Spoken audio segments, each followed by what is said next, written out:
deuxième partie de l'Africa Newsroom, Raphaël Elono, écrivain, nous a rejoint sur ce plateau. Et ils sont toujours avec nous, Thierno Hamidou Baldé, membre de la cellule de communication de l'Union des forces démocratiques de Guinée, et notre éditorialiste Jemal Taleb. Et tout à l'heure, juste avant la pause, nous parlions quelque peu des faiblesses de l'OMS. Alors on sait que l'OMS a subi ces dernières années une profonde crise, notamment due à sa gestion de l'épidémie d'Ebola en Afrique de l'Ouest. Est-ce que cette nouvelle affaire, Thierno Hamidou Baldé, risque de fragiliser l'organisation?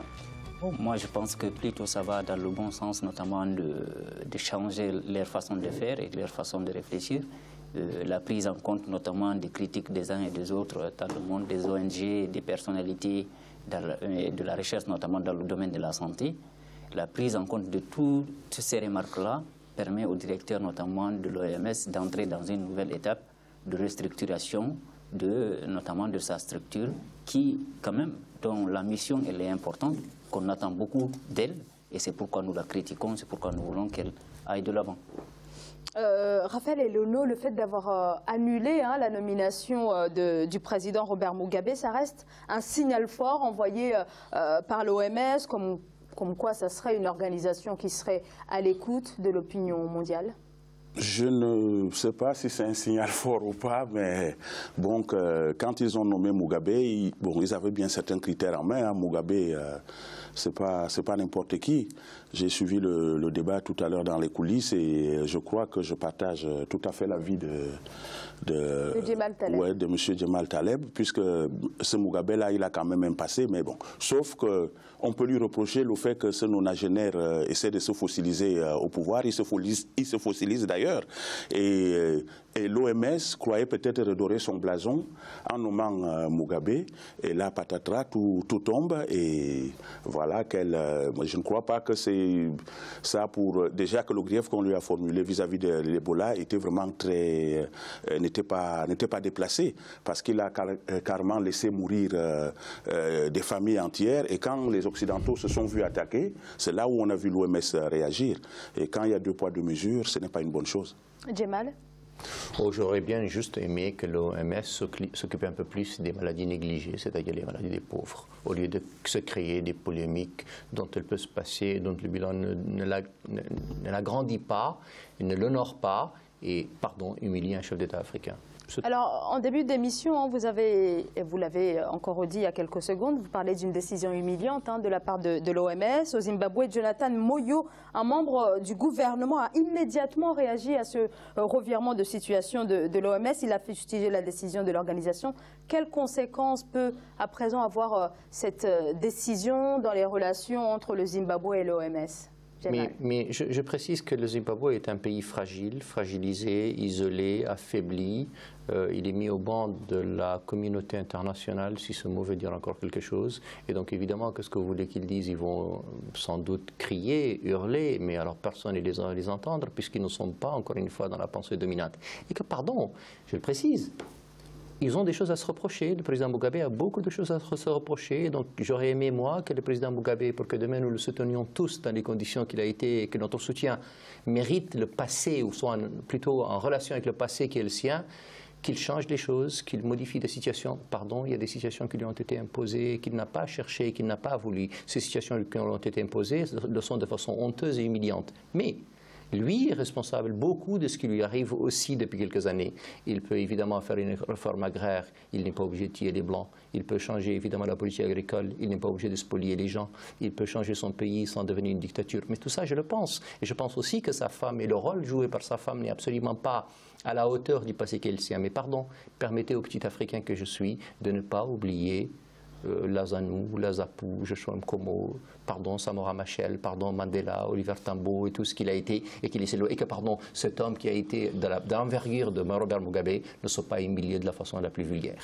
Alors, Thierno Hamidou Baldé, au-delà des griefs qui sont véritablement reprochés au président Robert Mugabe, est-ce qu'il s'agit quand même d'une décision qui humilie le Zimbabwe et son chef d'État? Je pense que beaucoup de Zimbabwéens sont satisfaits de ne pas avoir un autocrate érigé notamment en ambassadeur alors qu'il ne le mérite pas. Je pense que c'est une bonne leçon qu'on essaye de dire à certains chefs d'État, vu leur comportement, qu'ils ne peuvent pas avoir le poids de parler au nom de l'Afrique sur certaines représentations. Je trouve extraordinaire qu'on parle d'humiliation de Mugabe. Je pense que c'est le Mugabe qui a humilié le peuple zimbabwéen en la soumettant notamment à un sous-développement, à une pauvreté extraordinaire et à devenir même des mendiants. Je pense que ce qui est humiliant, ce n'est plutôt pas un vieux de 92 ans, 93 ans qui pense encore à se représenter au prochain mandat, qu'on arrive à dire qu'il ne peut pas être ambassadeur et que ça soit humiliant. Je pense qu'on doit voir les choses de façon progressiste. Aujourd'hui, si on a un conseil à M. Mugabe qui a un passé, c'est de lui dire qu'il est temps de partir et de laisser les Zimbabwéens choisir un autre président et avoir une nouvelle politique sanitaire, une nouvelle politique agricole, une nouvelle politique économique pour leur pays. Vous rejoignez la décision du directeur général de l'OMS de parler d'une erreur. Je n'aurais jamais choisi Mugabe à sa place. Et voilà. Je ne partage pas sa façon de faire et sa façon de voir la politique. Raphaël Elono, est-ce qu'il s'agissait d'une erreur? Je ne sais pas si c'est une erreur ou non, mais eux-mêmes en allant choisir Mugabe, ils savaient bien que Mugabe, qui n'était pas, comme on dit dans la pensée dominante, allait causer des problèmes. Je ne sais pas ce qu'ils cherchaient par cette nomination-là, mais bon, ils l'ont choisi, bon, ils n'avaient qu'à assumer jusqu'au bout, et maintenant voilà que les autres sortent les muscles, et ils leur disent que ce monsieur que vous nous ramenez là, il n'est pas fréquentable. Même l'OMS savait que Mugabe n'était pas fréquentable, ça il savait. Et comme disait l'éditorialiste, que Mugabe même porte en lui la responsabilité de cette humiliation-là. Parce que quand il est au pouvoir, il s'est battu. Parce que peut-être il avait un idéal de liberté, de développement, de démocratisation qui était celui dont les Africains rêvent. Et quand il arrive au pouvoir, bon, il est le premier à tirer sur son peuple. Bien évidemment que je n'ai pas partagé le fait qu'il arrache des terres à ces blancs-là, parce que, bon, comme disait Nelson Mandela, quand il était monté au pouvoir, les gens croyaient qu'il allait crier vengeance, et il a dit à son peuple, il a dit, excusons-leur, puisque où voulez-vous qu'ils partent? Ce sont nos frères. C'est leurs parents qui ont commis ces impairs-là, ce ne sont pas eux. Et c'était vraiment très noble et agréable à entendre. On croyait que Mugabe allait aller dans cette mouvance-là. Et quand il a fait ça, et il s'est retourné en plus sur son peuple. Et c'est là où il a attiré toutes les foudres sur lui. Alors on continue de débattre de l'actualité. Tout de suite, le grand angle.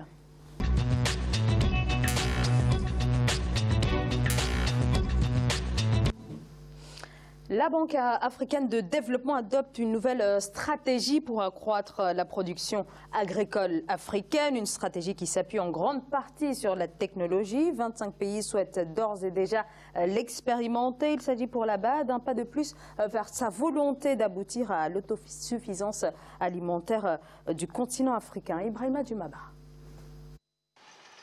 La stratégie Nourrir l'Afrique, qui fait partie des 5 priorités de la Banque africaine de développement, s'enrichit d'une nouvelle initiative. Il s'agit de l'initiative Technologie pour la transformation de l'agriculture en Afrique. Elle a été dévoilée jeudi 19 octobre 2017 par les autorités de la BAD. Objectif, permettre une transformation de l'agriculture africaine à travers la technologie. Cette initiative est destinée à mettre un terme aux importations alimentaires massives de l'Afrique aujourd'hui actuelle et à transformer ses économies en ciblant l'agriculture comme moteur majeur de diversification économique, de richesse et de création d'emplois. Selon le président de la BAD, 25 pays africains ont déjà manifesté leur intérêt et leur volonté de participer à cette initiative et ainsi aider à transformer l'agriculture sur leur sol. 655 actions vont être minutieusement développées dans ce cadre par la BAD, ce qui devrait générer près de 513 millions de tonnes de production alimentaire en plus pour sortir près de 250 millions d'Africains de la pauvreté d'ici à 2025. La nouvelle initiative aidera à briser des décennies de systèmes nationaux de distribution de semences limités par des frontières. Les entreprises de semences auront des investissements commerciaux régionaux, non plus seulement nationaux. Ce sera révolutionnaire et cela va décloisonner les industries et les marchés régionaux de semences. L'initiative Technologie pour la transformation de l'agriculture en Afrique concerne 8 filières agricoles, principalement des céréales, des oléagineux, l'horticulture et la pisciculture. Dans le cadre de sa stratégie Nourrir l'Afrique, Afrique, la BAD a prévu un investissement de 24 milliards de dollars sur les 10 prochaines années. L'institution a reçu le 19 octobre aux États-Unis le prix mondial de l'alimentation, édition 2017. Alors cette nouvelle orientation repose donc sur la transformation rapide de l'agriculture dans 8 domaines d'intervention dont le riz. En quoi, Raphaël Elono, cette nouvelle politique agricole peut révolutionner les marchés régionaux? Moi, ce qui m'étonne au-delà de votre question, c'est que les pays africains, nous sommes au XXIe siècle. Et c'était la première des choses, c'est-à-dire que l'agriculture devrait être d'abord notre premier levier de développement dans chaque pays. Nous ne sommes pas aussi pauvres que ça quand on regarde tous ces milliards qui sont détournés par des fonctionnaires. Pourquoi l'agriculture jusqu'à ce jour est restée au stade artisanal? Voilà que nous avons des terres en quantité industrielle, si vous me passez le jeu de mots, mais on n'arrive pas à industrialiser notre agriculture. Parce que tout simplement, les gens regardent l'agriculture comme étant un sous-métier, puisque en Afrique, vous n'êtes pas agriculteur parce que vous avez choisi. C'est parce que vous avez baroudé en ville, vous n'avez rien trouvé de bon, et vous rentrez dans la campagne parce que vos parents sont paysans, et vous aussi vous devenez paysan. Le comble, c'est que cette agriculture qui est pratiquée dans nos campagnes, c'est une agriculture artisanale, une agriculture qui nourrit les familles. Voilà, on veut développer l'agriculture. Comment est-ce qu'on va faire pour donc écouler toute cette marchandise-là quand il n'y a pas d'infrastructure routière? Par exemple, au Cameroun, on avait ce qu'on appelait le comice agro-pastoral. Ce comice est passé je ne sais où et on l'a réveillé en 2011. Et lors du comice agro-pastoral, il fallait voir ce qui s'est passé. D'ailleurs, le président de la République, quand il est arrivé, il a demandé où sont les agriculteurs. Parce que ce sont toutes ces grosses entreprises de téléphonie Afrique-là qui étaient présentes là. Et on ne voyait que des limousines. Le paysan, lui, il était relégué à l'arrière-plan. Voyons ce qui se passe en France avec le salon de l'agriculture. On voit comment les campagnes françaises se déplacent dans leur capitale et chaque paysan présente aux yeux du monde ses prouesses. Et on est content de déguster des mains français. C'est ce qu'on devrait faire chez nous. Ça devrait être le premier levier de développement. Et qu'est-ce qu'on voit des ingénieurs agronomes qui passent leur temps à courir dans les ministères pour gérer des budgets, les détourner. Peut-être que là, il faut... voilà. Donc, et maintenant... Est-ce qu'il ne faudrait pas pointer une insuffisance dans l'accompagnement voilà, dans la mise en valeur de l'agriculture? Oui, c'est pas tant les paysans qu'il faudrait condamner. Non, moi je ne condamne pas les paysans dans mon discours, si vous me suivez très bien. Les pauvres paysans, ils ne peuvent absolument rien. C'est pour cela que j'indexe les ingénieurs agronomes. Quand vous les recherchez, allez dans les bureaux. Ils sont directeurs de ceci, directeurs de cela, parce qu'ils gèrent des budgets. Et on a même vu des scènes lamentables où lorsqu'un député est élu, il va dans son village avec quelques brouettes, quelques pelles et des semences qui sont déjà périmées qu'il donne aux agriculteurs parce que la semence a une durée de vie. Si vous la donnez à un agriculteur alors que cette semence-là est déjà morte, alors que ce n'est même pas la saison, qu'est-ce qu'il va en faire? Il ne fera absolument rien. Donc si la Banque africaine de développement, eux qui ne sont pas des élus du peuple, prennent cette initiative en main, moi je dis bravo, allons-y, et voyons ce que ça va donner. Djemal Taleb, en quoi cette nouvelle orientation agricole va décloisonner, comme le dit Akin-Yumi Adesina, le président de la BAD, va décloisonner les marchés africains de semences? Alors, M. Adesina, c'est de quoi il parle. Il était ministre de l'Agriculture dans son pays. Il est, semble-t-il, ingénieur agronome, et c'est un métier, c'est un corps de métier qui l'intéresse beaucoup, et il a bien raison. Je pense qu'il a parfaitement raison. Depuis que je suis petit, j'ai toujours appris qu'il y a deux choses. C'est que le pétrole a 40 ans et qu'au bout de 40 ans, qu'il allait se terminer. Il n'est toujours pas terminé. La deuxième des choses, c'est qu'on m'a dit que l'Afrique allait atteindre l'autosuffisance alimentaire au bout de temps. Elle ne l'a toujours pas atteinte. Mais je suis capable de poser des diagnostics. Je ne suis pas capable de formuler des solutions parce que je n'en ai pas la compétence. Mais je prends un exemple. On aime beaucoup copier sur notre continent. On adore copier. On copie tellement qu'on copie des institutions mal foutues et mal adaptées. On aime ça. Si on pouvait un tout petit peu copier ce qui marche. C'est-à-dire que les Européens et les Américains se sont posés, en tout cas les Européens après la Deuxième Guerre mondiale, à une question. Comment faire en sorte que dans 30 ans, nous atteignions l'autosuffisance alimentaire, nous ayons une agriculture qui fonctionne et nous essayons d'exporter un peu ce qui marche, ce qu'on est capable de produire, même de surproduire. Au bout de 30 ans, ils y sont arrivés. Ils y sont arrivés pourquoi? Parce qu'ils ont compris qu'il faut des politiques publiques fortes. il faut un renforcement réel des agriculteurs et des paysans. Il faut que le foncier soit mieux régulé. Tout le monde connaît le fonctionnement des affaires dans tous les pays européens, en France en particulier. Troisième chose, c'est qu'ils ont compris que sans formation d'agriculteurs et de paysans sérieux, ça ne marchera pas. Quatrièmement, c'est qu'il faut libéraliser les secteurs complètement. Il faut leur garantir un minimum de revenus. Parce que si vous ne leur garantissez pas un minimum de revenus, parce que leur mission n'est pas seulement de faire du commerce, c'est aussi l'autosuffisance alimentaire, c'est-à-dire de nourrir la population. Si nous comprenons tout cela, nous mettons en place des mécanismes sérieux de développement agricole. Tout ça, nous ne l'avons pas fait. C'est-à-dire tout ce qu'il fallait faire, nous ne l'avons pas fait. En revanche, et la chose importante, c'est de protéger le marché. C'est-à-dire que les Américains subventionnent leur agriculture, protègent leur marché et interdisent l'importation. Ce que nous ne sommes pas capables de faire. On n'est tellement pas capables de protéger le marché que rien ne va. C'est triste. Tierno Hamidou Baldé. Ok, merci beaucoup. Alors moi, je vais planter un peu le contexte. Aujourd'hui, nous sommes en 2017 et si on regarde aujourd'hui, la pression démographique en Afrique, elle est plus forte que dans tous les autres continents. Et que selon les prévisions, nous allons dépasser notamment la Chine sous peu de temps. Ce qui veut dire qu'aujourd'hui, en Afrique, on a beaucoup de personnes à nourrir. Donc l'agriculture est une opportunité, notamment d'investissement dans l'avenir. Donc si on investit dans l'agriculture, c'est vraiment un investissement de l'avenir. Donc je salue cette initiative notamment du BAD en faveur de l'Afrique et des Africains, notamment la relance de la productivité agricole. Je voudrais dire qu'aujourd'hui, en 2017, les prévisions notamment de la FAO, en termes de volume d'importation de produits alimentaires en Afrique, c'est estimé à environ 41 milliards de dollars en 2017. Et selon la BAD, leurs prévisions en 2025, on va atteindre vers les 100 milliards, 110 milliards de dollars d'importation de produits alimentaires. Sachant que la majorité de ces produits alimentaires-là, par exemple le riz, qui est de 10 milliards cette année, selon les estimations, le riz se produit en Afrique, peut être produit en Afrique, et il y en a les conditions en termes de climat, en termes de sol, pour favoriser notamment cette production-là en Afrique. Imaginez qu'on avait 10 milliards qui est réinvesti en Afrique pour notamment, ça pourrait permettre à beaucoup de personnes de sortir de la pauvreté.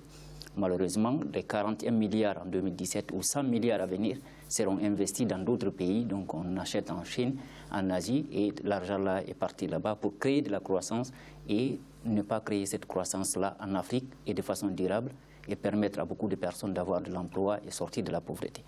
Alors cette initiative, elle est très bonne et il faut l'encourager, la BAD, d'aller dans ce sens-là. Je pense que le volume, notamment de l'investissement, il est quand même mesurable et on pense que c'est bien déjà. Mais si on pouvait aller encore à des objectifs plus grands, c'est extrêmement important. Donc la BAD qui passe à l'offensive. On va marquer, si vous le voulez bien, une courte pause. On se retrouve dans quelques instants.